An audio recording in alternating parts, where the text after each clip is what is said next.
মহারাষ্ট্র, ঝাড়খণ্ড এবং পাশাপাশি রাজ্যের দিকে নজর। ফলাফলের সমস্ত আপডেট আপনাদের সামনে তুলে ধরছি। ঝাড়খণ্ডের কথা যেমনটা আপনাদের বলছিলাম, চম্পাই সোরেনকে কাজে লাগলো না বিজেপির। ঝাড়খণ্ডে বড় ধাক্কা বিজেপির, গতবারের তুলনায় কমেছে সিট।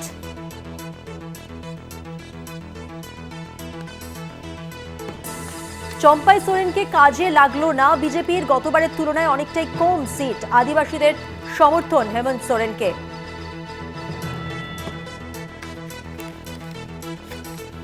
ইন্ডিয়া জোট এগিয়ে গেল ঝাড়খণ্ডে। ক্ষমতাসীন জেএনএম, কংগ্রেস, আরজেডি, সিপিআইএমএল, লিবারেশনের মহাগঠবন্ধন 50টির বেশি আসনে এগিয়ে। শুরু থেকেই ছিল সংখ্যাগরিষ্ঠতার জন্য প্রয়োজন ছিল 41টি আসন।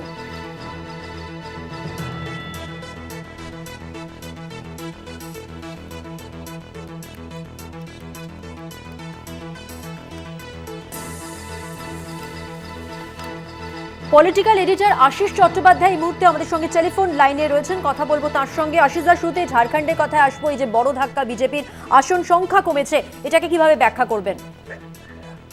দেখুন, এই বৈচিত্র্যময় ভারতে যে বৈচিত্র্যটাই সব থেকে বড় কথা, সেটা দেখিয়ে দিচ্ছে ঝাড়খণ্ডের ফলাফল একদিকে, আর অন্যদিকে মহারাষ্ট্রের ফলাফল। ঝাড়খণ্ডে বিজেপি তাদের অত্যন্ত দক্ষ এবং খুবই পরিচিত সেনাপতিদের নামিয়েও যে এইরকম বিপর্যয়ের মুখে দাঁড়াবে, সেটা আরএসএস এবং বিজেপি কল্পনা করতে পারেনি। হেমন্ত বিশ্ব শর্মা আসামের মুখ্যমন্ত্রী, সেখানে এ প্রান্ত থেকে ও প্রান্ত দৌড়ে বেরিয়েছেন। শিবরাজ সিং চৌহান কেন্দ্রীয় মন্ত্রী, তিনি এ প্রান্ত থেকে ও প্রান্ত দৌড়ে বেরিয়েছেন, কিন্তু দিনের শেষে সেখানে বেশ খারাপভাবেই হারতে হলো বিজেপিকে। বিজেপির আসন সংখ্যা গতবার যা ছিল গত অ্যাসেম্বলিতে, তার থেকে কমে যাবে বলে মনে হচ্ছে, এবং খুবই ভালো ফলাফল করতে চলেছে জেএমএম, ঝাড়খণ্ড মুক্তি মোর্চা। হেমন্ত সোরেনের স্ত্রীও লড়ছেন, তার সিটে অবশ্য খুবই হাড্ডাহাড্ডি লড়াই হচ্ছে এই মুহূর্তে। শেষ পর্যন্ত দেখতে হবে তিনি জিততে পারেন কিনা। জেএমএম বা ঝাড়খণ্ড মুক্তি মোর্চার সহযোগী কংগ্রেস এবং বামপন্থীরা ভালো ফলাফল করেছে ঝাড়খণ্ডে। সব মিলিয়ে ঝাড়খণ্ডে বিরোধীদের পক্ষে একটা বড় স্বস্তির হাওয়া।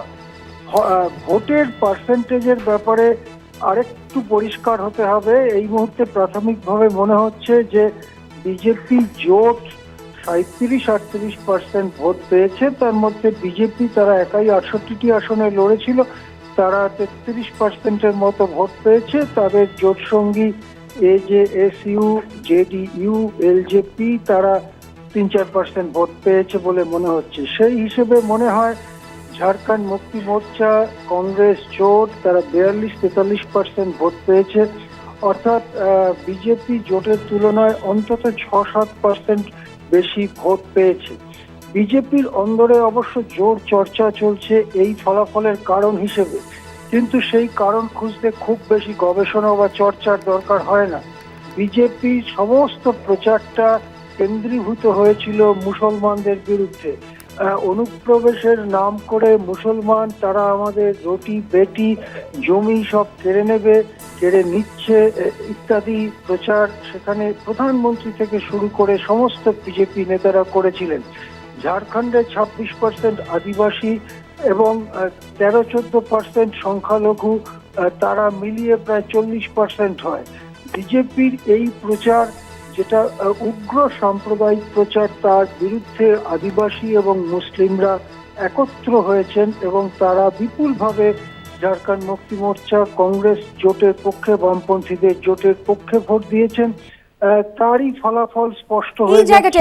এই জায়গাটা এই যে হেমন্ত সোরেন আদিবাসীদের সমর্থন পেলেন এবং চম্পাই সোরেন কাজে এলেন না, এই জায়গাটা যদি আরেকটু বিশ্লেষণ করেন। দেখো, চম্পাই সোরেনকে তিনি একটা জায়গা ঝাড়খণ্ডের কোলহান বলে সেই জায়গাটাকে, একটা রিজিয়ন, সেখানে 14টা বিধানসভা আসন আছে এবং সেখানে একসময় শিবু সোরেনের নেতৃত্বে চম্পাই সোরেন খুবই লড়াই করেছেন এবং তাকে সেই এলাকায় কোলহানের বাঘও বলা হয়।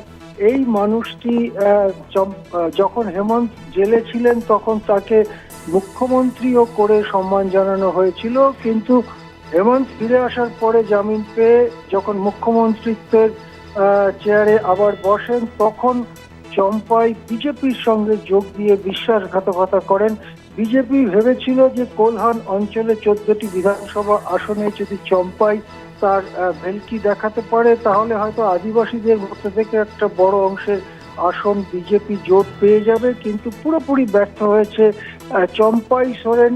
জীবনের এই শেষ পর্যায়ে এসে বেঈমান, বিশ্বাসঘাতক হিসেবেই চিহ্নিত হয়েছেন আদিবাসীদের কাছে। সেই জন্য তিনি নিজেও হেরেছেন। এবং আমরা যেটা প্রাথমিকভাবে খবর পাচ্ছি, কোলহান রিজিয়ন, যেখানে প্রায় 14টি বিধানসভা আসন রয়েছে, তার অধিকাংশই জেএমএম কংগ্রেস জোট পেয়েছে। সুতরাং একদিক থেকে বলা যায় যে দল ভাঙানোর খেলা এবং যেভাবে আদিবাসী ভোটকে নিজেদের পক্ষে আনার খেলা বিজেপি খেলতে চেয়েছিল, তা আদিবাসীরা প্রত্যাখ্যান করেছে ঝাড়খণ্ডের মুসলিমরা। কিন্তু এটাও ঠিক যে ঝাড়খণ্ডের জেনারেল কাস্ট এবং অন্যান্য একটা অংশের মানুষ বিজেপিকে ভোট দিয়েছে। সেই জন্য বিজেপির ভোট আনুমানিক 33% হতে পারে, অর্থাৎ 3/1 ভোট বিজেপি পেয়েছে। তাই বিজেপির বিরুদ্ধে যারা লড়াই করছেন তাদের লড়াই এই ভোটেই শেষ হয়ে গেল না, আরো দীর্ঘ পথ তাদের যেতে হবে। এটাও ঝাড়খণ্ডের বিরোধী নেতাদের চিন্তার মধ্যে রয়েছে।